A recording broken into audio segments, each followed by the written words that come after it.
Ministério Derek Prince, proclamando a palavra inspirada de Deus ao redor do mundo. Derek Prince é reconhecido como autor e professor com livros, áudio e rádio.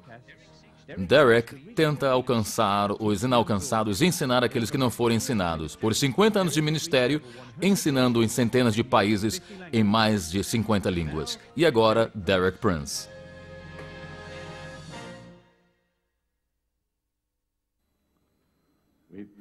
Precisamos de entender o significado da palavra ressurreição. A palavra grega significa sair para fora de. Então, ressurreição é sair para fora da morte ou da sepultura. Nas Escrituras encontramos que o homem consiste de 3 elementos: espírito, alma e corpo. É importante entender que o corpo é que morre, e é o corpo que será ressurreto. O espírito e a alma nunca necessitarão de ressuscitar porque não passaram pela morte. Então estamos falando de ressurreição do corpo. Isso é muito importante. Agora, quero falar um pouco nesta manhã sobre o que a Bíblia mostra do que acontece com as pessoas depois que morrem. Tenho descoberto que é um assunto de interesse universal. Não quero saber qual a nacionalidade ou cultura que você pertença, mas todos estão interessados em saber o que acontece depois da morte. A Bíblia nos diz, nos dá uma fotografia clara e quero tentar pintar esta imagem aqui como é de que acontece na ressurreição. Em Lucas, capítulo 16, verso 22 a 26, Jesus nos dá uma fotografia do que acontece. E eu quero aqui delinear de que isso não é uma parábola, nunca foi chamada de parábola, porque não tem conexão de parábola aqui. Por isso vamos começar em Lucas 16, 19. Ora, havia um homem rico e vestido de púrpura e linho finíssimo e vivia todos os dias regalada e esplendidamente. Havia também um certo mendigo chamado Lázaro, que jazia cheio de chagas à porta daquele. E desejava alimentar-se com as migalhas que caíam da mesa do rico. E os próprios cães vinham lamber-lhes as chagas. E aconteceu que o mendigo morreu e foi levado pelos anjos para o seio de Abraão. E morreu também o rico e foi sepultado. No Hades ergueu os olhos, estando em tormentos, e viu ao longe Abraão e Lázaro no seu seio. E clamando disse Abraão: Meu pai, tem misericórdia de mim, e manda Lázaro que molhe na água a ponta do seu dedo, e me refresque a língua, porque estou atormentado nesta chama. Disse, porém, Abraão: Filho, lembra-te de que recebeste os teus bens em tua vida, e Lázaro somente males. E agora este é consolado, e tu atormentado. E além disso está posto um grande abismo entre vós e nós, de sorte que os que quisessem passar daqui para vós não poderiam, nem tampouco os de lá passar para cá.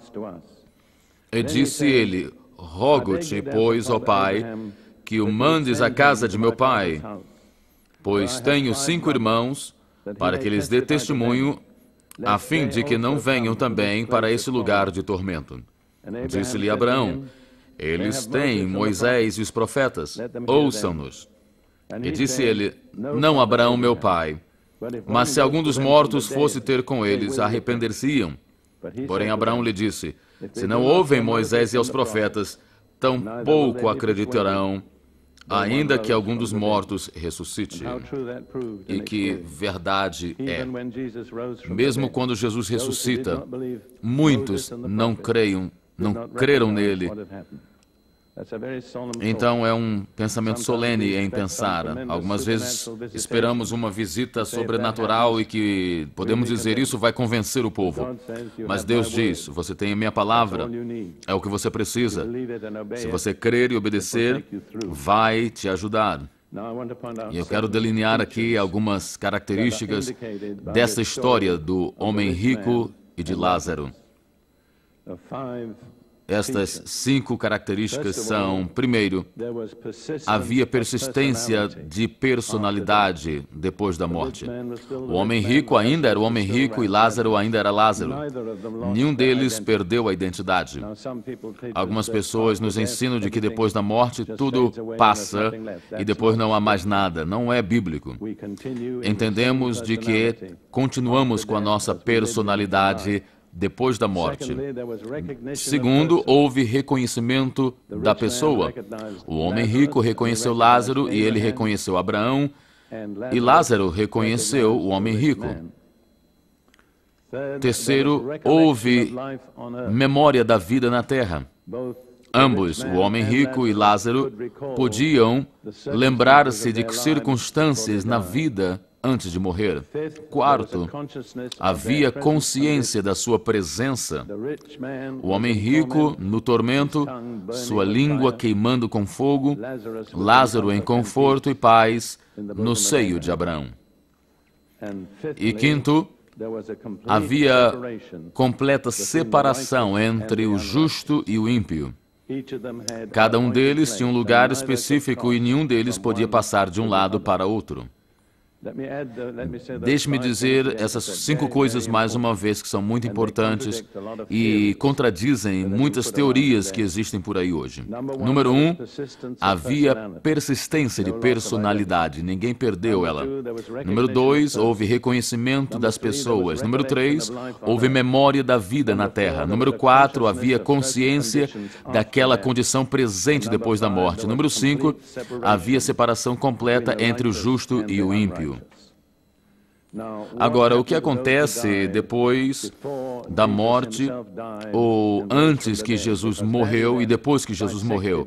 Porque isto realmente dividiu a história humana. O antes e o depois da ressurreição de Jesus não é o mesmo. A morte e ressurreição de Jesus produziu uma mudança, atualmente em todo o universo. Foi a coisa mais decisiva na história do universo e afetou o que aconteceu ou o que acontece com as pessoas que morrem. Então vamos tratar com o que aconteceu antes da morte de Jesus. Vemos nessa história do homem rico e Lázaro que todas as almas que passaram para a eternidade foram para o que está em hebraico Seol e em grego Hades, e a palavra grega Hades significa o mundo não visto, invisível. Então é tudo a mesma coisa. Para o justo ou o ímpio, passa-se para o reino do Hades ou Seol. Esse era o lugar das pessoas ou das almas que já tinham partido, mas havia ali duas áreas, uma área para o justo, uma área para o ímpio. E note de que todas as pessoas são ou justas ou ímpias. É o que eu falei ontem, não há nada no meio, você não pode estar na metade. Você tem de ser ou um ou outro para ir para um lugar ou para outro. A área para o justo é chamada o seio de Abraão, que creio porque Abraão era o pai de todos que criam, dando bem-vindos e confortando a eles. Essa é a minha compreensão. Agora, o que aconteceu a Jesus quando ele morreu? Jesus foi um homem perfeito e ele também tinha espírito, alma e corpo. E há uma diferença nesta declaração desses 3 elementos na personalidade de Jesus. Em Lucas 23, 46, encontramos aí o que aconteceu com o Espírito de Jesus quando ele morreu. Lucas 23, 46 diz: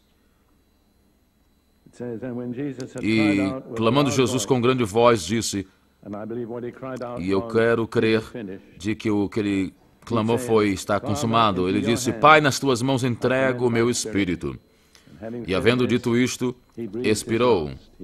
Ele morreu, expirou. Então seu espírito foi posto nas mãos do Pai. Há algumas coisas que eu não posso explicar, eu posso fazer declarações, mas há áreas que eu não posso dar mais informação do que possível. O que aconteceu com a alma de Jesus?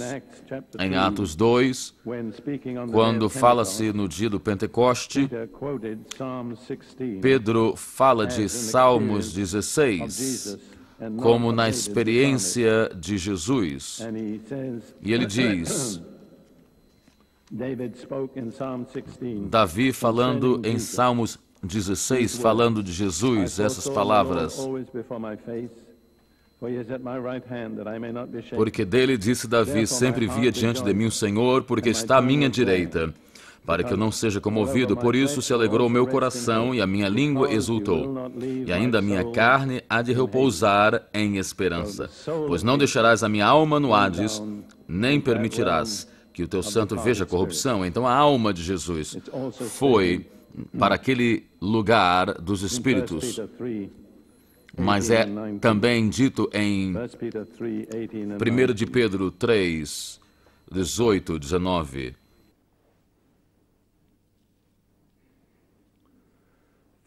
Porque também Cristo padeceu uma vez pelos pecados, o justo pelos injustos, para levar-nos a Deus, mortificado na verdade na carne, mas vivificado pelo Espírito, ou no Espírito, no qual pelo também foi e pregou aos espíritos em prisão, os quais em outro tempo foram rebeldes quanto à longanimidade de Deus esperava nos dias de Noé. Então Jesus foi ao Hades. E aí há detalhes que eu não posso explicar, mas que eu posso dizer o que a Bíblia diz. Ele fez uma proclamação.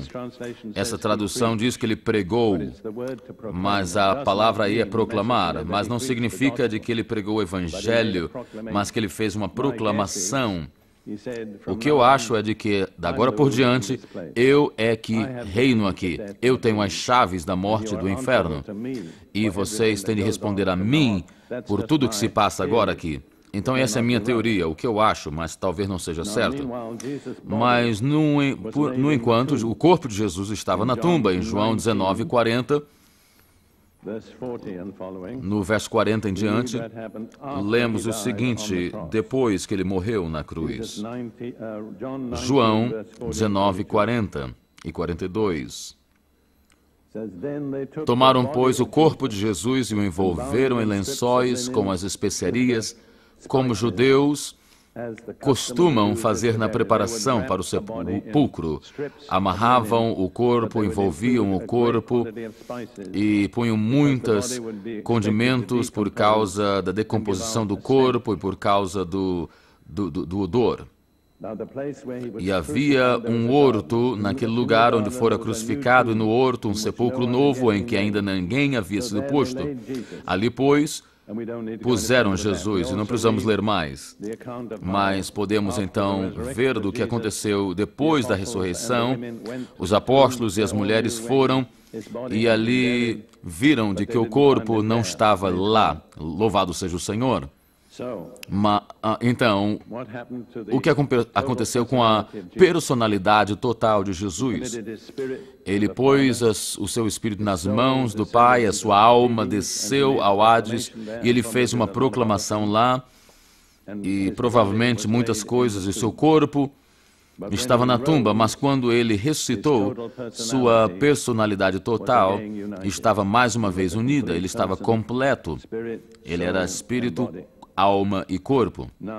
Agora, o que aconteceu pela morte e a ressurreição de Jesus afetou o universo e também determinou o destino das almas na morte. Daquele momento em diante, depois da ressurreição de Jesus, o destino do justo não é mais o Hades. Tem um destino muito mais glorioso e diferente. Vamos ver aqui dois exemplos. Quando eles apedrejaram Estevão e o que é quando ele estava naquele ponto de morrer, em Atos capítulo 7, verso 57 em diante. Mas gritaram com grande voz e taparam os ouvidos e arremeteram unânimes contra ele, expulsando da cidade o apedrejavam, e as testemunhas depuseram suas vestes aos pés de um jovem chamado Saulo, e apedrejaram a Estevão, que em invocação dizia: Senhor Jesus, recebe o meu espírito. E ele sabia de que o seu espírito era para ir para Jesus. Isso foi uma mudança que houve por causa da morte e ressurreição de Jesus.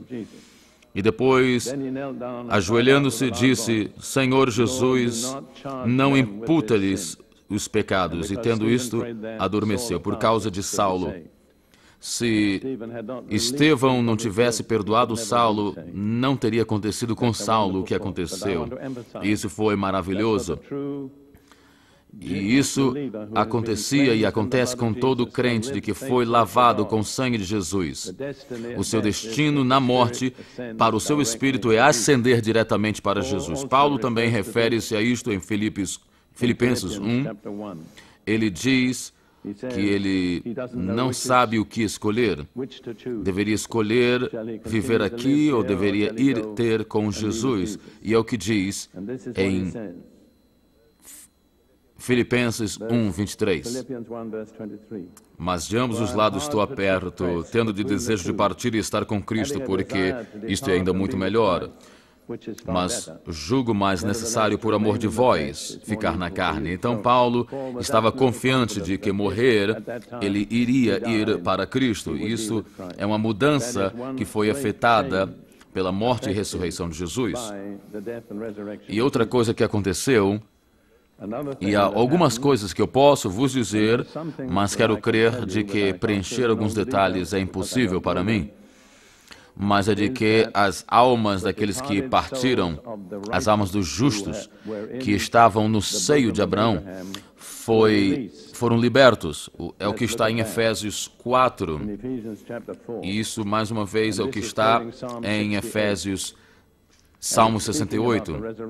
Então, ele ascendeu acima e levou cativo o cativeiro e deu dons aos homens. Então, meu conhecimento e a minha compreensão de muitos comentadores quando diz de que ele levou cativos cativeiro, é de que ele libertou e levou consigo as almas dos justos que estavam presos. Eles não podiam ser livres até de que a penalidade do pecado fosse paga. Deus aceitou a eles como justos porque tinham tido fé no sacrifício daqueles que foi morto. Mas eles estavam olhando lá na frente o sacrifício da promessa. Então, o sacrifício, uma vez sendo oferecido, e Jesus então tido morrido, ele desceu e foi ao Hades e pegou eles e os levou consigo. É o que eu creio. Levou cativo o cativeiro. É o que eu creio. E então tornaram-se cativos de Jesus, os justos, o que para mim é muito animador. Agora, a próxima coisa que é muito importante é a ressurreição de Jesus. É a garantia da nossa ressurreição. Que significa se formos comprometidos com Jesus. Em Colossenses 1, verso 18, falando aí mais uma vez da ressurreição de Jesus, Paulo diz, ele, Jesus, é a cabeça do corpo da igreja. Então, Jesus é o cabeça e nós somos o corpo. Ele também é o princípio, o primogênito dentre os mortos, para que em tudo tenha a preeminência, ou seja, o primeiro lugar.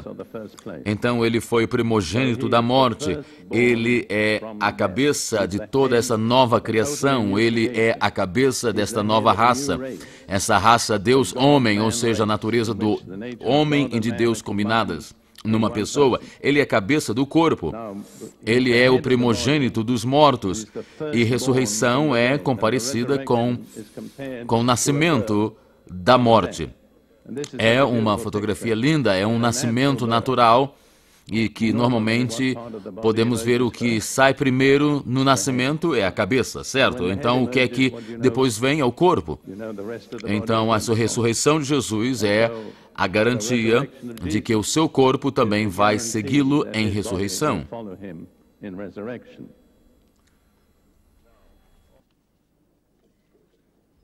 Agora, também a ressurreição de Jesus no seu corpo é um parâmetro para nós, para entendermos isso, e é muito interessante dizer isto. Paulo diz em Filipenses 3, verso 20 e 21, porque a nossa cidade está nos céus, aqueles que nós que vivemos e estamos agora vivendo na terra, mas somos cidadãos dos céus. Se você é um cidadão do céu, ou de um país, digo, você tem um passaporte, não é assim? Então nós temos o passaporte, que é o sangue de Jesus. A nossa cidade está nos céus, de onde também esperamos o Salvador, o Senhor Jesus Cristo. Note aí, uma marca do verdadeiro cristão é de que estamos esperando com vontade o nosso Salvador, que transformará, diz aí, o nosso corpo abatido, para que seja conforme o seu corpo glorioso, segundo o seu eficaz poder de sujeitar também a si todas as coisas. Então aí é tradução, mas não é literal. E se eu te dar a tradução literal, significa o seguinte: ele transformará o corpo da nossa humilhação para que seja conformada com o corpo da sua glória. Talvez você não entenda isso, mas vivemos num corpo de humilhação. Fomos humilhados por causa do pecado. Mas Jesus vai mudar esse corpo de humilhação. Fomos humilhados, mas Jesus vai mudar esse corpo de humilhação na aparência do corpo de sua glória. Isso não é animador, esse corpo vai mudar. Vamos olhar isso um pouquinho mais tarde no nosso estudo. Mas vamos olhar agora um ponto muito importante, que está em 1 de João 3. João diz isso, verso 2 e 3. Amados, agora somos filhos de Deus, e ainda não é manifesto o que havemos de ser, ou seja, ainda não vimos o corpo que vamos ter. Mas sabemos que quando Ele se manifestar, seremos semelhantes a Ele, porque assim é como o veremos.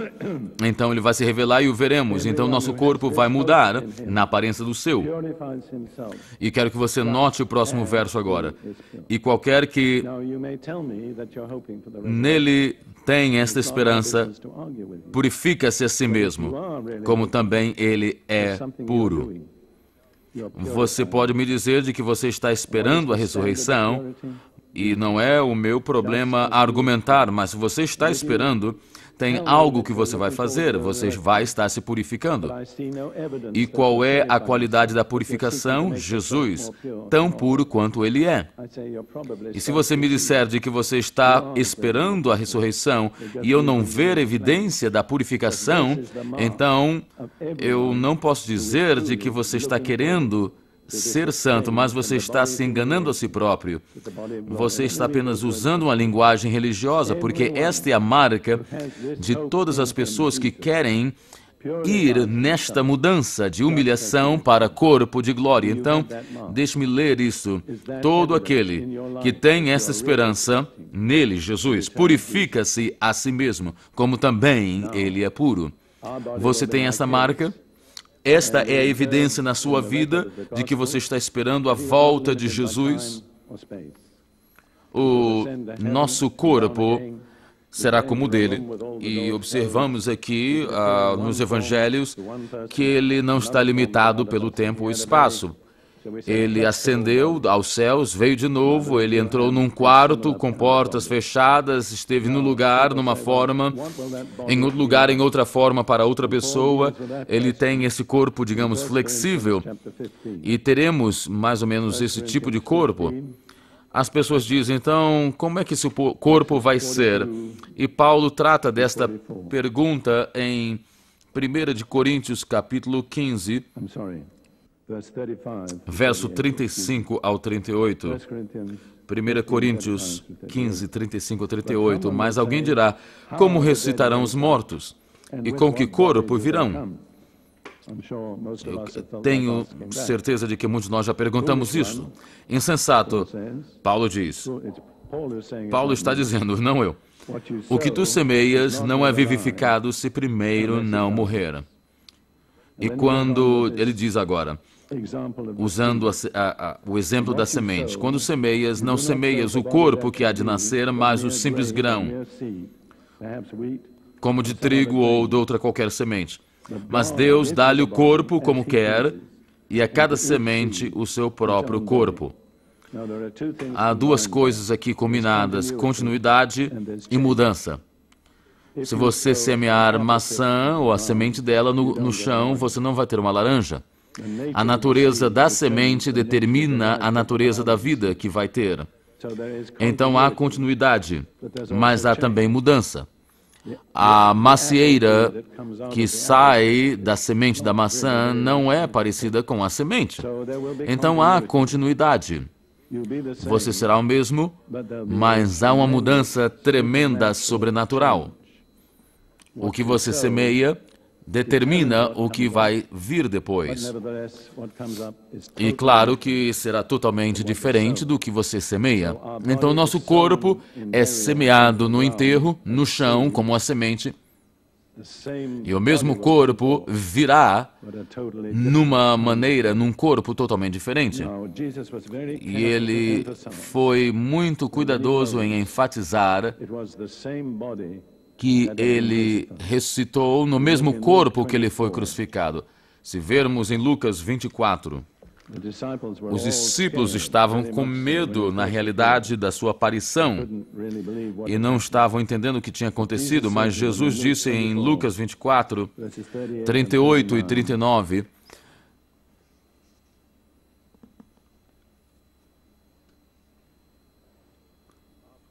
depois de sua ressurreição, por que estáis perturbados? E por que sobem tais pensamentos a vosso coração? Vede minhas mãos e meus pés, que sou eu mesmo. Tocai-me e vede, pois um espírito não tem carne nem ossos. Ele estava mostrando ali a evidência da ressurreição. Ele queria que eles soubessem de que era o mesmo corpo que estava ali com eles. E depois, em João 20, há mais algo ali depois que ele fala, depois da ressurreição. Diz aí, esteve no meio e falou a eles, paz seja convosco. É uma tradição no Oriente Médio, uma maneira de... E tendo dito isto, ele mostrou-lhe suas mãos e o seu lado. Por que ele fez isso? Para mostrar de que era o mesmo corpo que tinha sido crucificado. Lembre-se, Thomas não estava ali, Tomé. E ele disse, Tomé, eu não crerei se eu não ver as suas mãos e o seu lado e pôr meu dedo no seu lado. Uma semana depois, Jesus apareceu e disse no verso 27 a Tomé, ele disse, vem, põe o teu dedo aqui nas minhas mãos e põe tua mão aqui no meu lado. Em outras palavras, a marca era tão vívida de que Tomé podia pôr a sua mão lá. Então é muito importante, porque quando você ressuscita, você não vai ter outro corpo, você vai ter um corpo diferente, mas vai ser o mesmo corpo mudado. Então agora vamos ver Paulo põe 5 mudanças específicas que vai acontecer com o corpo ressurreto. Ele fala disso em 1 Coríntios 15, verso 42 a 44 e 52 e 53. Então vamos ler esses versos 42 e 44,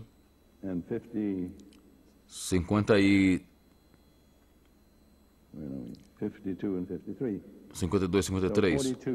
Então 42 diz, assim também a ressurreição dos mortos. Semeia-se o corpo em corrupção, ressuscitará em incorrupção. Então, corrupção é deteriorar, e qualquer coisa que deteriora é que está corrupto. Semeia-se em ignomínia, ressuscitará em glória. Semeia-se em fraqueza, ressuscitará com vigor. Semeia-se corpo animal, ressuscitará corpo espiritual. É o corpo natural e há o corpo espiritual. É como Paulo entende aí. Infelizmente, a tradução não ajuda muito. É um dos problemas da tradução, e de toda a tradução, na realidade, tem esse problema. No grego é psuchos, que significa da palavra alma, que é psuche. E há uma tradução razoável que é da alma, algo que é semeado da alma e ressuscita, então, corpo espiritual. E você vê aí há uma distinção entre alma e espírito. E há no sueco, por exemplo, a palavra que significa sueco, ou do dinamarquês, e no inglês, há aí alguma coisa que podemos notar a diferença. Por exemplo, em 1 Coríntios capítulo 2, Paulo diz, o homem que é alma não recebe as coisas que é do Espírito de Deus, mas a tradução diz o homem natural, o homem carnal, etc. E é um pouco obscuro, porque há uma distinção importante, aquilo que é da alma e do espírito. O que é semeado na alma ressuscita, então, corpo espiritual. E deixe-me tentar fazer você entender. Eu sugiro de que no nosso corpo presente, a alma faz a decisão. Se eu quero entrar pela porta, minha alma diz, você entra pela porta e os seus pés obedecem. Então, no nosso sentido, o nosso espírito depende da nossa alma.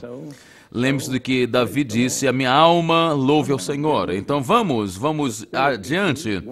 Então, o espírito, você vê, se quiser adorar a Deus, mas a alma não responder, então há aí essa situação. Então, a nossa alma precisa fazer algo para que os nossos espíritos façam correto. Então vemos aí esta diferença e talvez não satisfaça a sua curiosidade, mas é o melhor que eu posso traduzir. Mas quando ressuscitarmos o nosso corpo espiritual, então, em outras palavras, o nosso espírito será controlado pelo corpo. Como, eu não posso dizer realmente, mas depois vamos olhar agora então em 1 Coríntios 15, versos 52 e 53, e diz, no momento, no abrir e fechar de olhos ante a última trombeta, a trombeta soará e os mortos ressuscitarão incorruptíveis, e nós seremos transformados. Porque convém que isto que é corruptível se revista da incorruptibilidade, que é mortal se revista da imortalidade. Mortal é aquilo que deteriora, mortal é aquilo que está sujeito a morrer. Então, se você puser essas duas passagens juntas, você vai ver 5 mudanças específicas que vai ocorrer no nosso corpo. De corruptível para incorruptível, sujeito a deteriorar e agora que não vai deteriorar. Mortal para imortal, sujeito da morte para a falta de morte, de desonra para a glória. Então, onde qualquer corpo foi, no sentido, sepultado, tem ali algo que é fraco. E então, se foi uma fraqueza que foi semeada, há poder que sai dali. Então, a Bíblia diz de que ali foi algo que um corpo como alma, então será espiritual. Então deixa eu falar agora do corruptível para incorruptível, do mortal para imortal, da desonra para a glória, da fraqueza para poder e daquilo que é da alma para o espiritual. Então, a ressurreição de Jesus é uma chave absolutamente elementar na doutrina cristã. Não podemos pô-la de lado e chamar-nos de cristãos. Em 1 Coríntios 15, 14, Paulo diz, se Cristo não ressuscitou, logo é vã nossa pregação e também é vã a vossa fé. E no verso 17, se Cristo não ressuscitou, é vã a vossa fé e ainda permaneceis nos vossos pecados. Em outras palavras, os perdões dos nossos pecados é ligado absolutamente à ressurreição de Jesus. Se Jesus não ressuscitou, então o Evangelho é falso, a nossa fé é fútil e estamos em pecados. E podemos ver aí muitos teólogos eminentes e outras pessoas assim, que já, na realidade, negaram a ressurreição do corpo de Jesus. Então, eles não são salvos, porque você não pode ser salvo a não ser que creia na ressurreição física de Jesus. Vamos então a esta atestação da ressurreição de Jesus. Que evidência temos na Bíblia para a ressurreição de Jesus? É um fato interessante, é uma evidência primária. Não é a evidência da testemunha, mas a evidência primária é a evidência das Escrituras. É o que toma prioridade sobre a evidência humana. Vamos ver aí algumas passagens do Velho Testamento que falam sobre a ressurreição de Jesus. E é um assunto de muito critério e gostaria de ter mais tempo para falar sobre isso. Mas a primeira declaração é o que está em 1 de Pedro 1, 10 a 12. Da salvação inquiriram e trataram diligentemente os profetas que profetizaram da graça que vos foi dada. Indagando que tempo ou que ocasião de tempo o Espírito de Cristo que estava neles indicava anteriormente, testificando os sofrimentos que a Cristo haviam de vir e a glória que se lhes havia de seguir, aos quais foi revelado que não para si mesmos, mas para nós, eles ministravam estas coisas que agora vos foram anunciadas por aqueles que pelo Espírito Santo enviado do céu vos pregaram o Evangelho. Então todo o Velho Testamento tinha agora esta dinâmica. Era uma dinâmica muito interessante. O Espírito de Cristo, do Messias, estava neles. Então, nesta inspiração, eles falaram da primeira pessoa que haveriam de vir e as coisas que haveriam de acontecer com ele. E isso deveria ser difícil. Eu não sei como me pôr na pessoa desses profetas do Antigo Testamento, porque era algo extraordinário de que eles estavam falando, de que nunca acontecera antes. Em Salmos 22, 16. E verso 16, é o que se chama um salmo messiânico, algo que se revela acerca do Messias. Salmos 22, 16, Davi fala na primeira pessoa: me rodearam cães, o ajuntamento de malfeitores me cercou, transpassaram-me as mãos e os pés. Mas nunca aconteceu a ele? Então, como é que você acha de que ele se sentiu quando falou isso? Eu não tenho ideia. Mas foi inspirado pelo Espírito de Cristo nele. Então, ele falou na primeira pessoa como algo que estava acontecendo ao Messias, mas não aconteceu a ele. E depois vamos a Isaías 50. E eu posso falar de muitos outros exemplos, mas estou falando de 2 exemplos para vocês. 50, verso 6. As costas dou aos que me ferem, a face aos que me arrancam os cabelos. Não escondo a cara ou a face dos que me afrontam e me cospem. Não aconteceu a ele, nem a vida dele. Mas aconteceu no ministério de Jesus. Pode entender o que eu estou dizendo? Era o Espírito do Messias neles, pelo Espírito Santo, que predisse o que aconteceria ao Messias, a Jesus, mas não aconteceu a eles. Então, na realidade, eles estavam procurando o tempo de que aconteceria isso. Eu maravilho da fé desses homens.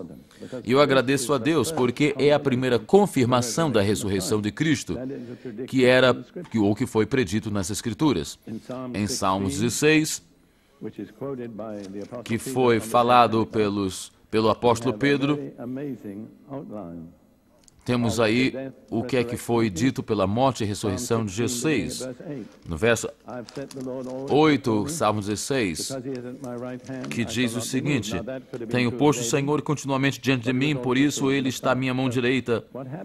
Então, eles falaram alguma coisa ali que era verdadeiro, mas ele se transpõe a algo que é além de si. E ele diz: o meu coração está alegre e a minha glória se alegra. E se você quiser ir a Atos 2, 26, você vai ver ali o que é glória. Pedro diz: a minha língua se regozija. Entende? Eu já falei sobre isso. A tua língua é a tua glória, é um membro que foi posto na tua boca para glorificar a Deus. Então ele diz: o meu coração está alegre, a minha glória se regozija, a minha carne também estará em esperança. Em outras palavras, mesmo de que eu seja enterrado, eu terei a esperança da ressurreição. Então, isso indica de que não deixarás minha alma no céu, nem deixarás que o teu santo veja corrupção. O seu corpo nunca sofreu corrupção, mesmo que esteve um tempo considerável na sepultura, mas ele não cometeu o pecado, e o pecado é a presa da morte para a corrupção. Então, vejamos aí: tu não me deixarás estar vendo apenas a glória do momento. Jesus, quando ressuscitou, ele voltou ao Pai, à presença do Pai, e a sua alegria foi completa, o que diz em Salmos 71, verso 20 ao 21.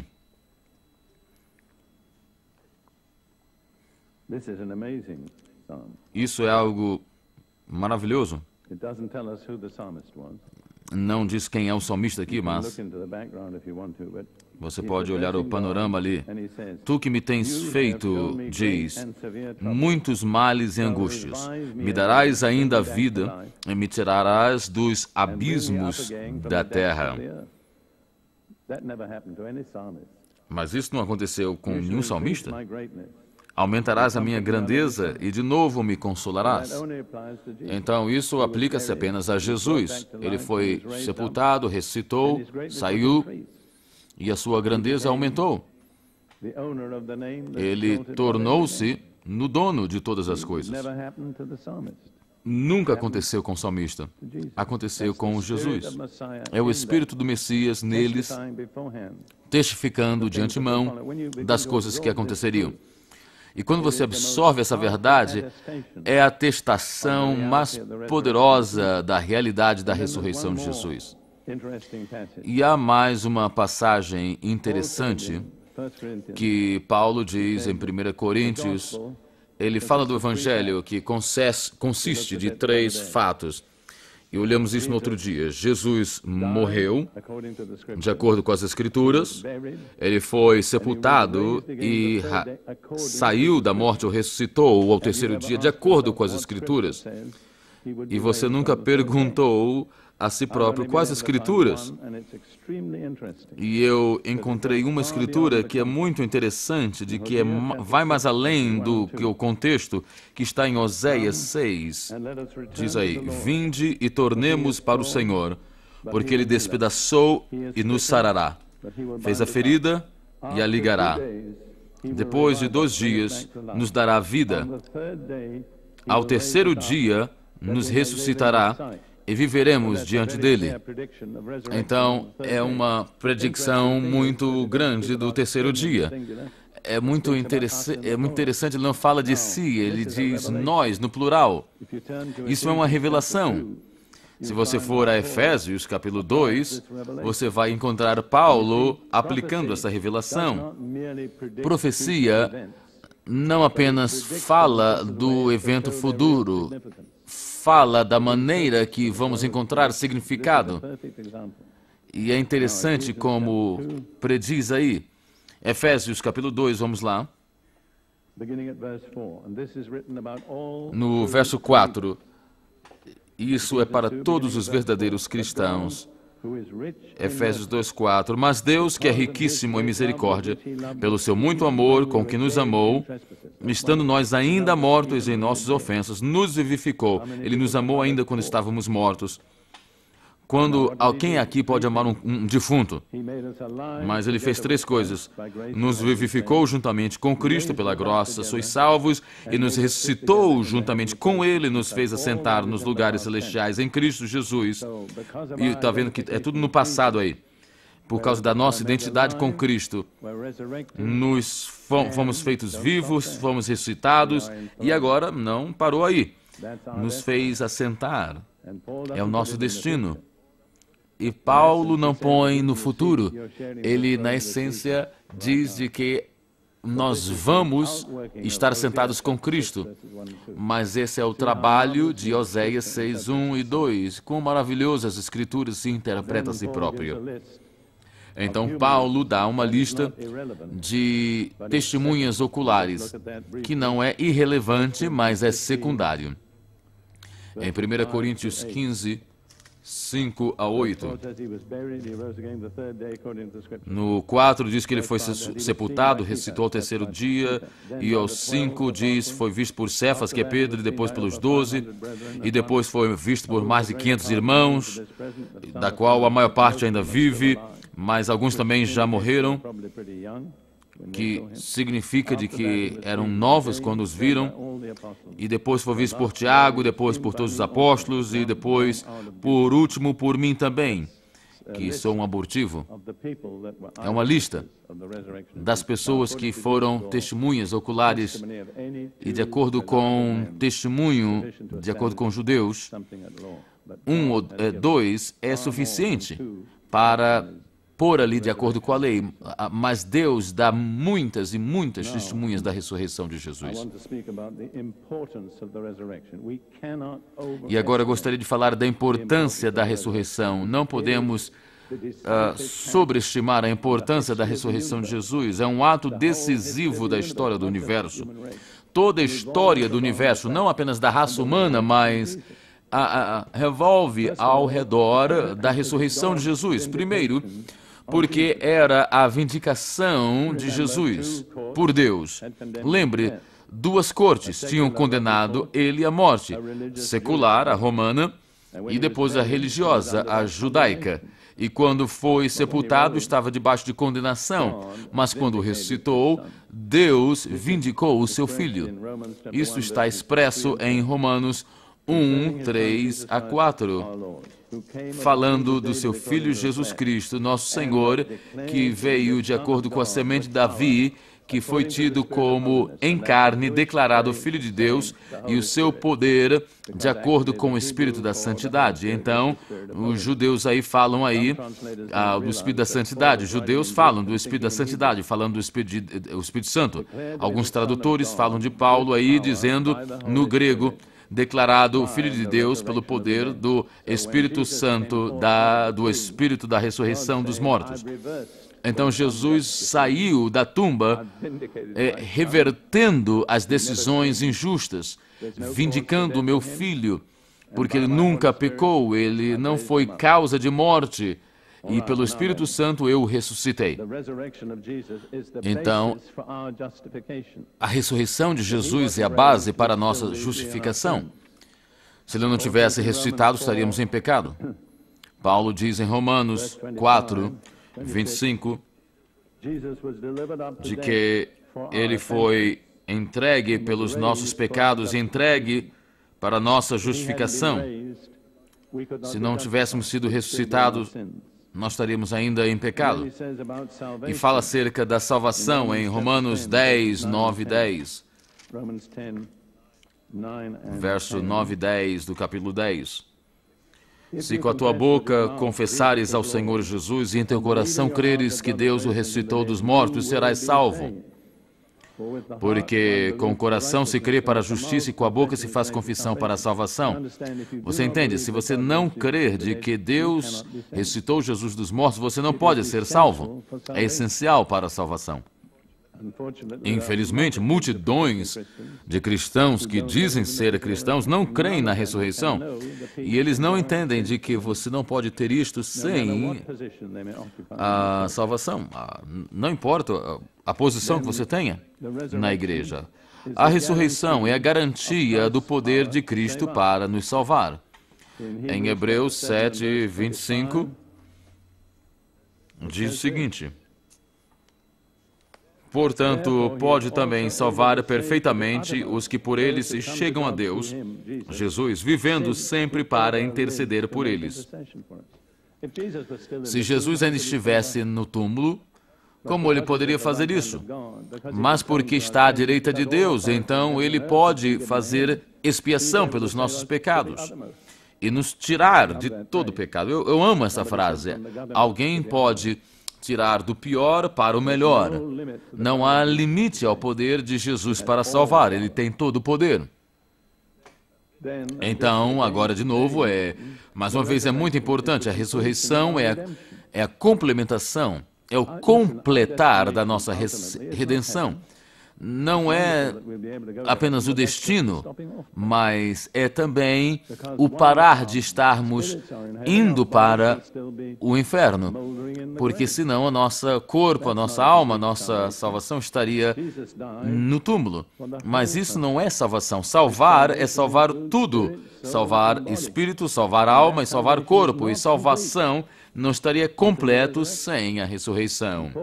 Paulo foi muito claro nisso. Ele disse em Filipenses 3, verso 10. 10 em diante. Para conhecê-lo e a virtude da sua ressurreição. É para conhecê-lo e o poder da sua ressurreição, a comunicação das suas aflições, sendo feito conforme a sua morte, para ver se, de alguma maneira, eu possa chegar à ressurreição dos mortos. Ele não estava querendo ir ao céu apenas, ele estava tentando passar pela ressurreição. Graças a Deus, de que quando morremos vamos para o céu, mas não é tudo, porque o nosso corpo ainda não foi redimido. Paulo põe a sua vista na ressurreição. Ele diz mais uma vez no próximo verso, não que já tenha alcançado, ou que seja perfeito, mas prossigo para alcançar aquilo que fui também preso por Cristo Jesus. Irmãos, eu não julgo que haja alcançado, mas uma coisa faço, é que esquecendo-me das coisas que para trás ficam e avançando para as que estão diante de mim, prossigo para o alvo, pelo prêmio de soberana vocação de Deus em Cristo Jesus. Ou seja, Paulo tinha ali uma mente. Ele estava tentando alcançar, tentando chegar a uma coisa que eu faço. Eu prossigo para o alvo. Romanos 8, 23 também diz, Paulo também diz, em outras palavras, salvação não está completa até a ressurreição. Romanos 8, 23 diz no verso 22, porque sabemos que toda a criação geme e está juntamente com dores de parto até agora. E depois diz, e não só ela, mas nós mesmos, que temos as primícias do Espírito, também gememos em nós mesmos, esperando a adoção, a saber, a redenção do nosso corpo. Então deixa eu perguntar, isso é verdade para vocês? Vocês estão com dores de parto? Vocês estão gemendo? Vocês estão esperando? Que direito temos eu e você para que Deus nos leve ou nos ponha em outro nível? O batismo no Espírito Santo não é dado para termos um bom tempo, mas para nos preparar para aquilo que está diante de nós. Eu sinto tanta solenidade nesse momento agora. E a próxima coisa que eu gostaria de falar sobre ressurreição é a consumação da nossa união com Jesus. 1 Tessalonicenses 4:17 diz o seguinte, e nós que estivermos vivos, seremos arrebatados juntamente com eles nas nuvens a encontrar o Senhor nos ares. E assim, veja aí, há duas palavras no grego para ar. A primeira é aquilo que fala do ar que está lá em cima e depois aquela que está aqui na face da terra. A palavra aí também vemos que aquilo que está lá longe. Nós que estivermos vivos seremos arrebatados juntamente com eles nas nuvens, a encontrar o Senhor nos ares. E assim estaremos sempre com o Senhor. Depois disso, não há mais separação. Estaremos sempre com o Senhor. Estaremos sempre um com o outro. Agora eu tenho de dizer isto. A ressurreição estará em 3 fases. 1 Coríntios 15, 22, verso 22.